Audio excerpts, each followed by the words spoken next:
ॐ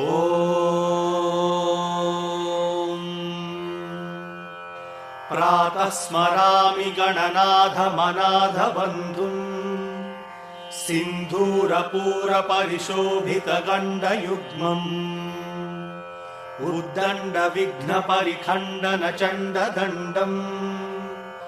आखण्डलादिसुरनायकवृन्दवन्द्यम् प्रातः स्मरामि गणनाथमनाथबन्धुम्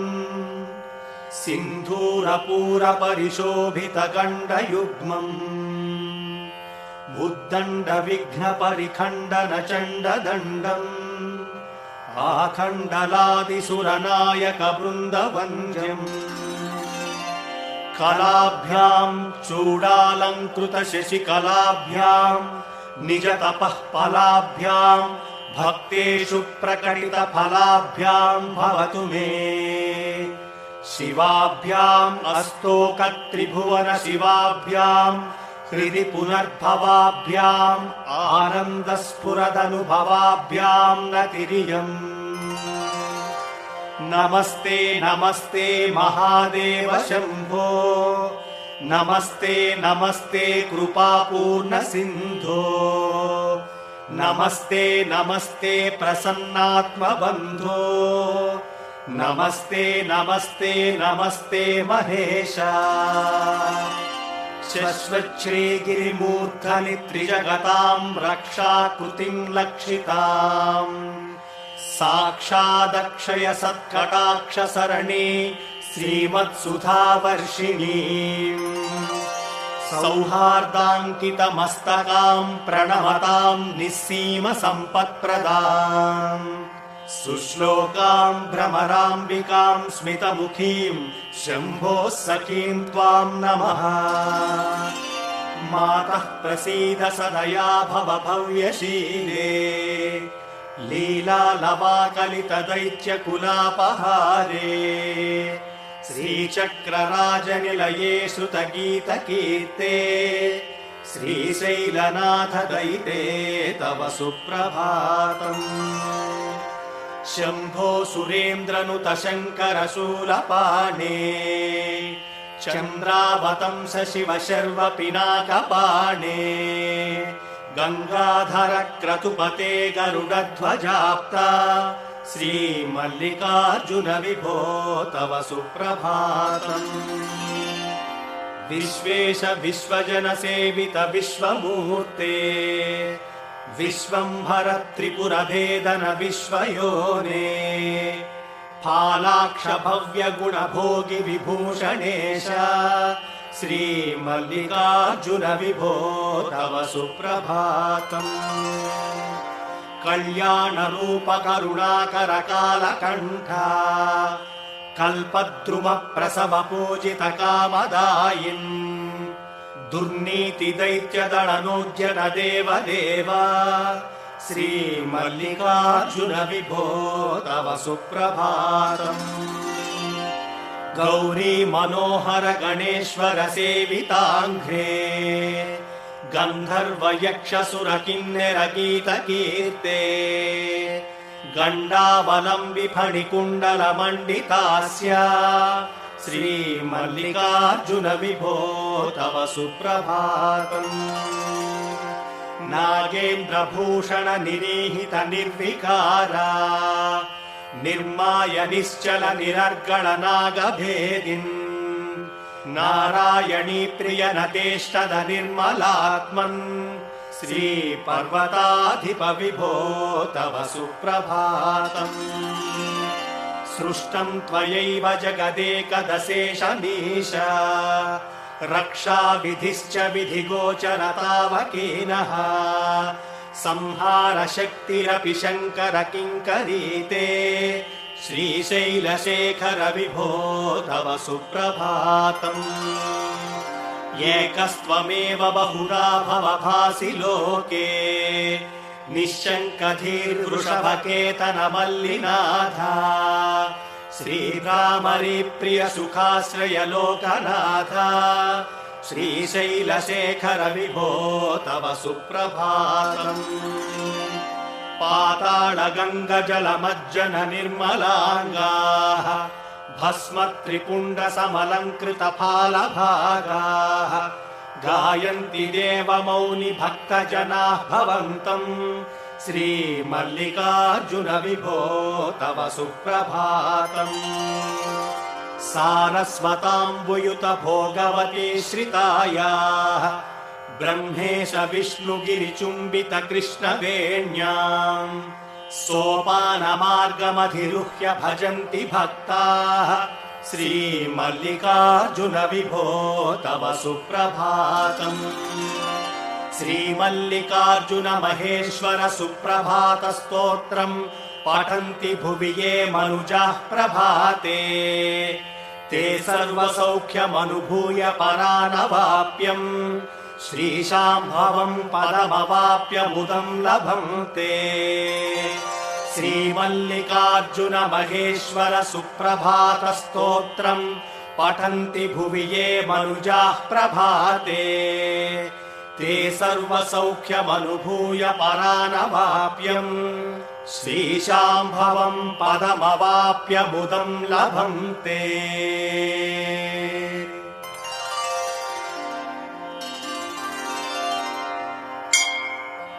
नमः शिवाभ्याम् नवयौवनाभ्याम् परस्पराश्लिष्टवपुर्धराभ्याम् नगेन्द्रकन्या वृषकेतनाभ्याम्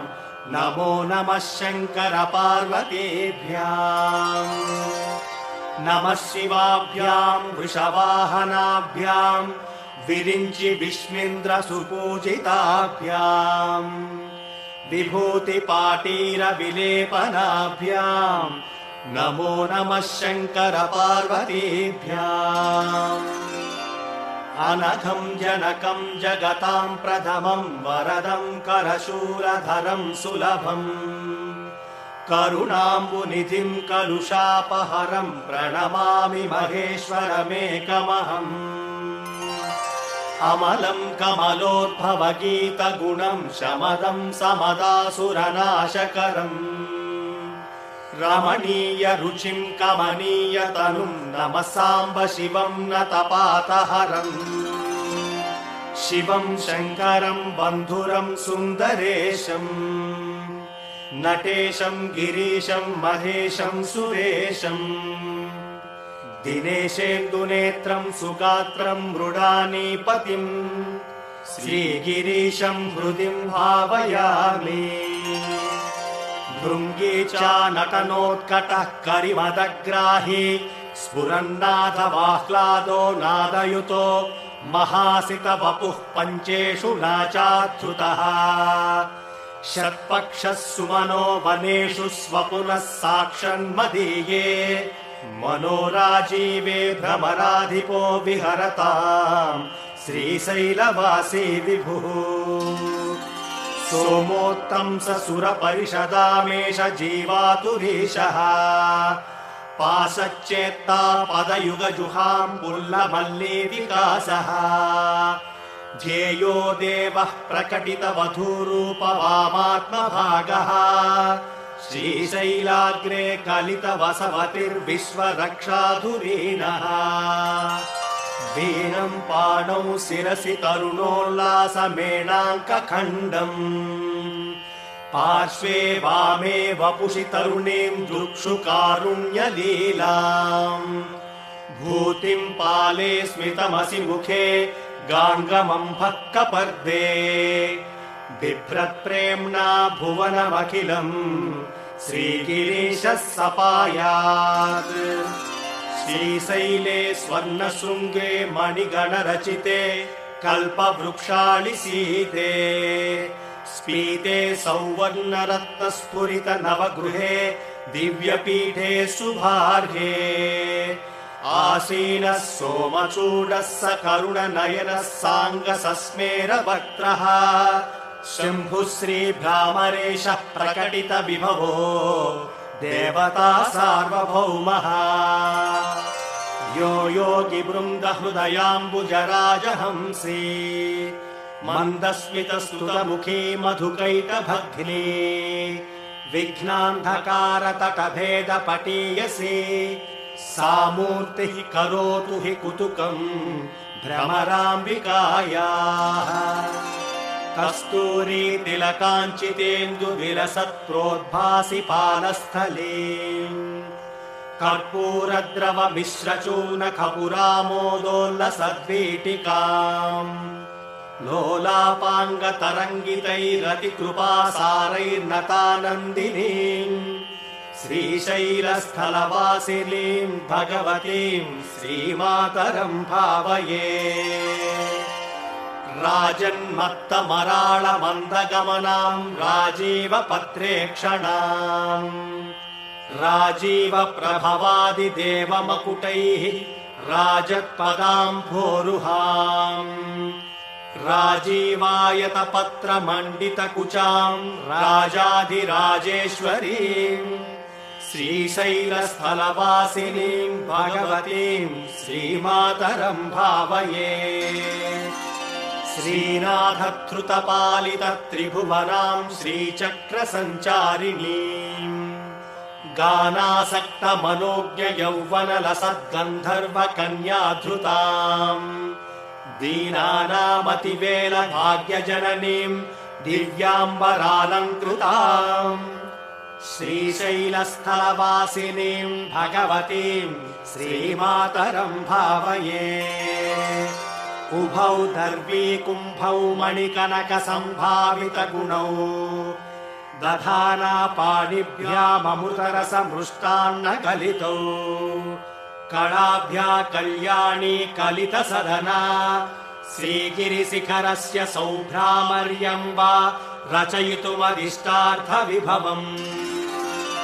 उभौ दर्वीकुम्भौ मणिकनकसम्भावितगुणौ दधाना पाणिभ्याममृतरसमृष्टान्नकलितौ कलाभ्या कल्याणी कलितसदना श्रीगिरिशिखरस्य सौभ्रामर्यम् वा रचयितुमदिष्टार्थविभवम्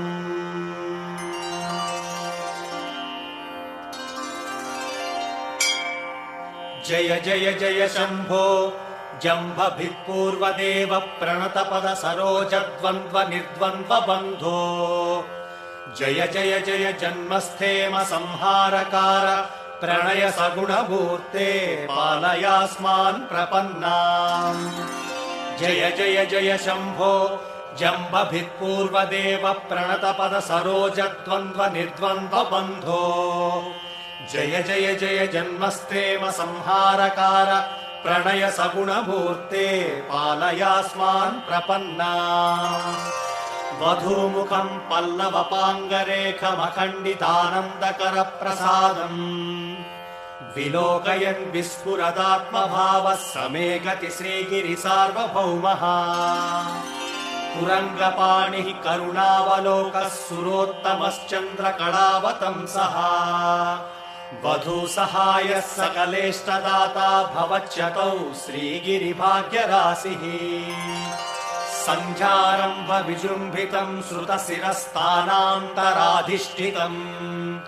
सप्रेमम् भ्रमराभिराममसकृतम् सद्वासनाशोभितम् भोगीन्द्राभरणम् समस्तसुमनः पूज्यम् गुणाविष्कृतम् सेव्ये श्रीगिरिमल्लिकार्जुन महालिङ्गम् शिवालिङ्गितम् या मूलः सचराचरस्य जगतः पुंसः पुराणी सखी व्यक्तात्मा परिपालनाय जगतामाप्तावतारावली दुष्टध्वंस सदिष्टदाननिधये नानासनाध्यासिनी श्रीशैलाग्रनिवासिनी भवतु मे श्रेयस्करी भ्रामरी यत्तेजः परमाणुरेतदखिलम् नानास्फुरन्नामधिः भूतम् भावि भवच्चराचर जगद्धत्ते बहिश्चान्तरे स साक्षात् भ्रमराम्बिका शिवसखी श्रीशैलवासोत्सुका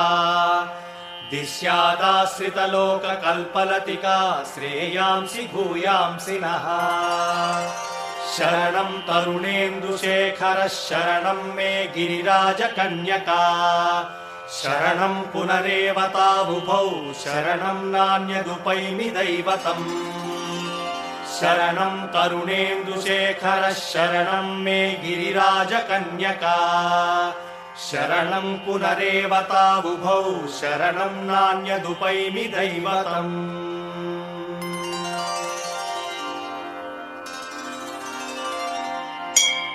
उमाकान्ताय कान्ताय कामितार्थप्रदायिने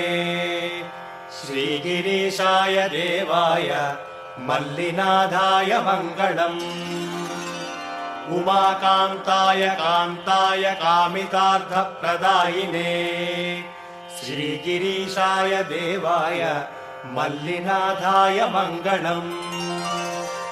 सर्वमङ्गलरूपाय श्रीनगेन्द्रनिवासिने गङ्गाधराय नाथाय श्रीगिरीशाय मङ्गलम् सर्वमङ्गलरूपाय श्रीनगेन्द्रनिवासिने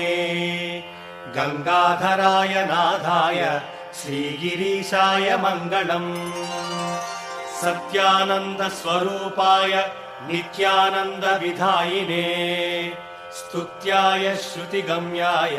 श्रीगिरीशाय मङ्गलम् सत्यानन्दस्वरूपाय नित्यानन्दविधायिने स्तुत्याय श्रुतिगम्याय श्रीगिरीशाय मङ्गलम् मुक्तिप्रदाय मुख्याय भक्तानुग्रहकारिणे सुन्दरेशाय सौम्याय श्रीगिरीशाय मङ्गलम् मुक्तिप्रदाय मुख्याय भक्तानुग्रहकारिणे सुन्दरेशाय सौम्याय श्रीगिरीशाय मङ्गलम् श्रीशैलं शिखरेश्वरं गणपतिं श्रीघाटकेशं पुनः सारङ्गेश्वर बिन्दुतीर्थममलं घण्टार्कसिद्धेश्वरम् गङ्गां श्रीभ्रमराम्बिकां गिरिसुतामारामवीरेश्वरम्